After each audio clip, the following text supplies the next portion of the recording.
Welcome to Reset 676. I'm Chandra Mill, and I am narrating the works researched and written by Marek Czapiewski. Please note that permission has been granted by Marek to narrate this work into a podcast. Please take note that during this podcast, I will be directly quoting his work. If I have my own input, I will make it very clear that it is my own. This is part 3 of the 52-year cycle of cataclysms, beginning with the years of cataclysms. Let's get into it. The series of earthquakes during the Black Death lasted from the mid-49th year of the cycle to the mid-51st year of the 52-year cycle. I believe that this approximately 2-year-long period of each cycle is characterized by a significantly increased risk of disasters of various types. The greatest intensity of natural disasters occurs in the middle of this period, that is, in the 50th year of the cycle. In previous cycles, the middle of the period of cataclysms was in the following years: 1348, 1400, 1452, 1504, 1556, 1608, 1660, 1712, 1764, 1816, 1868, 1920, 1972, and 2024. It is worth moving these numbers to the browser's address bar because we will be looking at them every now and then. We will check if any other major cataclysms have fallen in line with the cycle. Volcanic eruptions. Let's now return to volcanoes. We are already familiar with the eruption of the Tambora volcano, but let's still check if other major eruptions also happened during the 2-year period of cataclysms. I have prepared a table that shows all volcanic eruptions with a magnitude of VEI 7 since the 14th century. The list is short. Apart from Tambora, there were only 2 such powerful eruptions during this period. 1465. In second place is the mysterious volcanic eruption of 1465. Scientists studying glaciers have discovered that the glacier layer deposited in 1465 contains volcanic sediments in great quantities. From this, they deduced that there must have been a major eruption at that time. However, volcanologists have not been able to find the volcano that erupted then. 1452 to 1453. In third place is the eruption of Kauai volcano, which ejected 108 kilometers cubed of lava and ash into the air. A major eruption of Kauai volcano in Vanuatu in the South Pacific subsequently resulted in global cooling. The eruption released more sulfate than any other event in the last 700 years. Ice cores show that the volcano erupted in late 1452 or early 1453. It is possible that the eruption continued for several months at the turn of those years. This eruption happened exactly at the period of cataclysms. So, we have further confirmation of the theory according to which great cataclysms happen cyclically. And that's still not all. Earthquakes. Let's get back to earthquakes. I have carefully compiled a list of the most tragic cataclysms of this kind. I have taken into account the earthquakes of the last 1,000 years because the dates of events in this period can be considered reliable.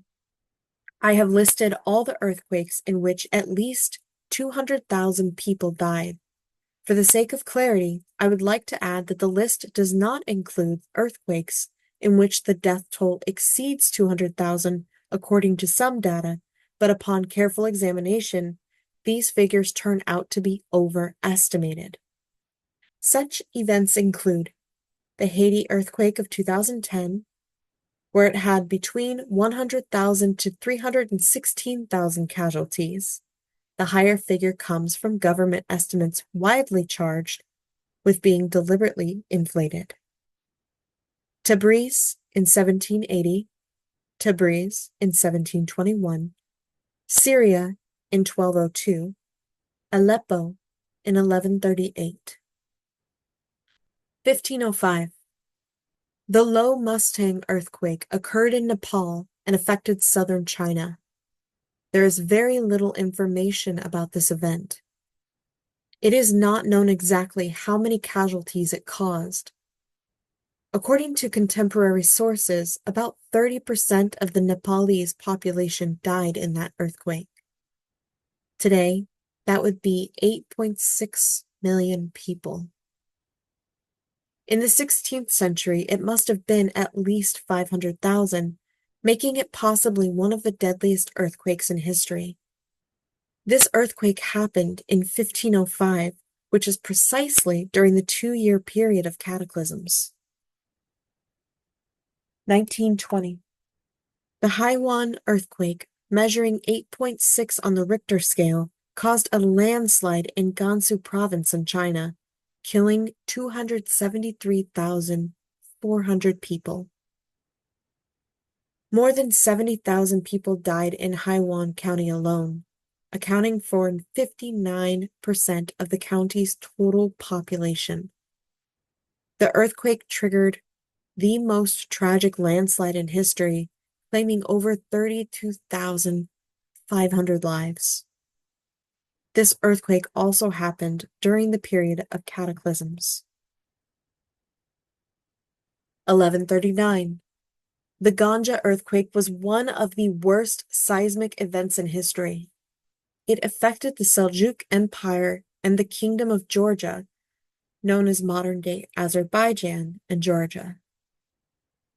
Estimates of the death toll vary, but it is at least 230,000. The cataclysm occurred 3 years and 7 months before the end of the calendar round, which is, again, during the period of cataclysms. All 4 of the greatest earthquakes occurred within the 2-year period of cataclysms. 3 of them were also the largest in relation to the world population.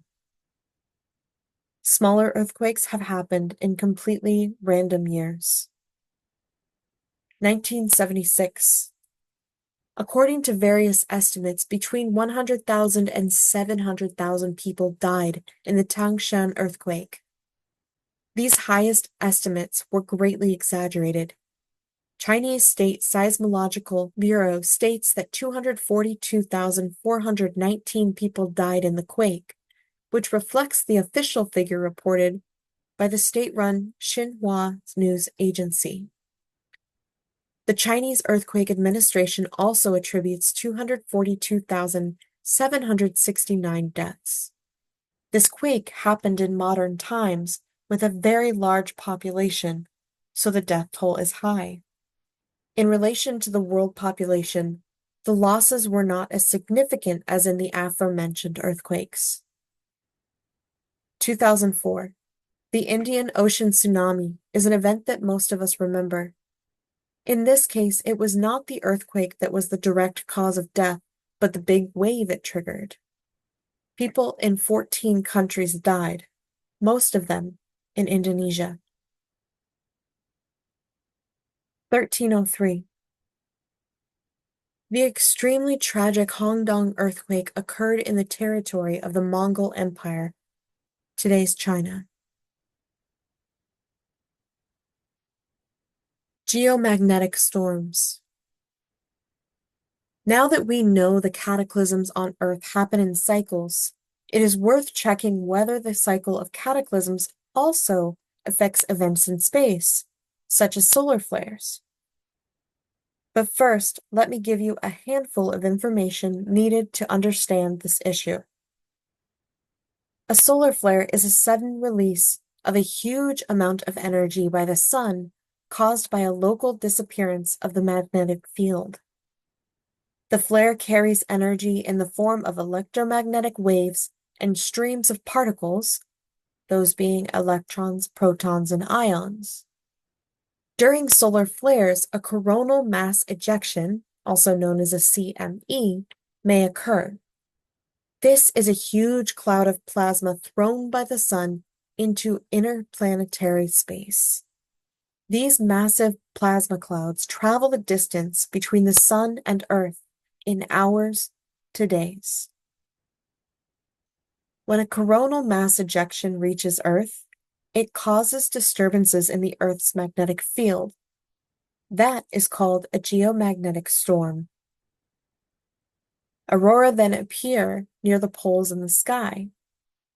Intense geomagnetic storms can damage power grids over vast areas, disrupt radio communications, and damage satellites.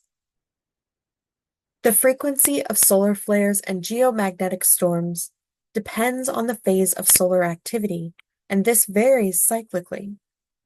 Solar cycles last about 11 years, sometimes a little shorter, and sometimes a little longer. The cycle begins with a minimum of solar activity, and after about 3 to 5 years, it reaches its maximum. Thereafter, activity declines for about 6 to 7 years until the next solar cycle begins. In the maximum phase, the sun undergoes a magnetic poles reversal. This means that the magnetic north pole of the sun swaps with the south pole. It can also be said that this 11-year cycle is half of the 22-year cycle, after which the poles return to their original positions. At times close to the solar minimum, the activity of the sun is low. This is manifested by the small number of sunspots. During the solar maximum, solar activity is stronger, and there are many spots. This is when a large number of solar flares and coronal mass ejections occur. Solar flares of any given size are some 50 times more frequent at solar maximum than at minimum. I have found the most intense geomagnetic storms ever recorded and listed them below. Let's check if their occurrence is related to the 52-year cycle. It is worth noting that lists of major geomagnetic storms sometimes include storms such as the Bastille Day event in July of 2000 and the Halloween solar storms of October 2003. However, upon close inspection, I find that these two storms were not as intense as those shown below. 1859. The Carrington event was by most measures the most extreme solar storm ever documented. Telegraph machines reportedly electrocuted operators and caused small fires. The storm was so intense that aurora borealis was visible even in tropical areas. 1921.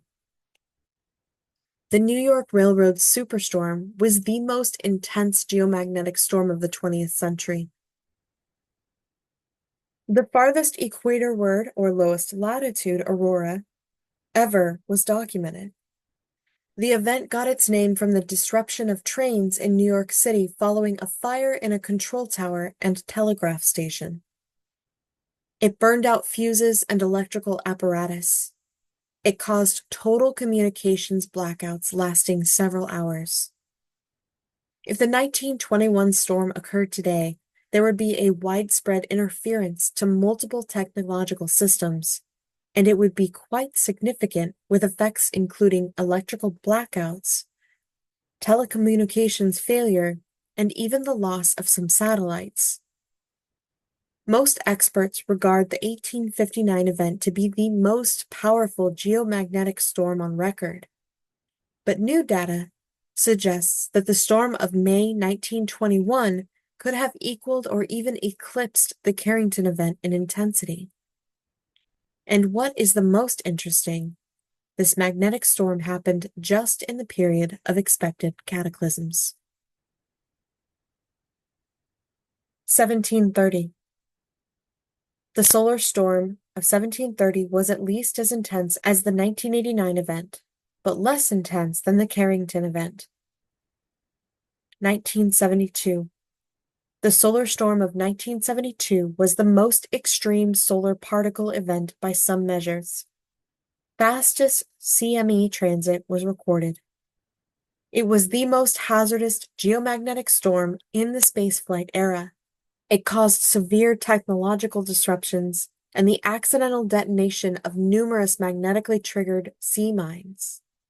This storm also happened in the year corresponding to the 52-year cycle of cataclysms. 1989. The 1989 Quebec power outage was in some respects the most extreme storm of the spaceflight era. It shut down the power grid of the province of Quebec, Canada. Of the 5 largest recorded geomagnetic storms, 3 occurred very near the maximum of solar activity. The storms of 1859 and 1989 occurred only a few months before solar maximum. The storm of 1730 also occurred close to the time of greatest activity, that is, 1 to 2 years after the maximum. Exact data from this period is not available. We can see that the timing of these 3 storms is in line with the well-known 11-year cycle.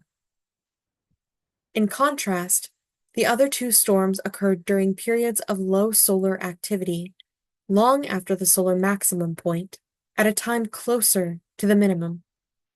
These 2 storms were not at all associated with the 11-year solar cycle, and the interesting thing is that both storms occurred just before the end of the 52-year cycle known to Native Americans. It seems that the power of their gods reaches far beyond the earth and can also cause great flares on the sun. And that is where we will leave off. In the next episode, we will continue with part 4 of the 52-year cycle of cataclysms, beginning with meteor. If you want any information or to see references, you can go to reset676.com. That is RESET and the digits 676.com. Thank you for joining in this narration. I'm Chandra Mel. This is Reset 676.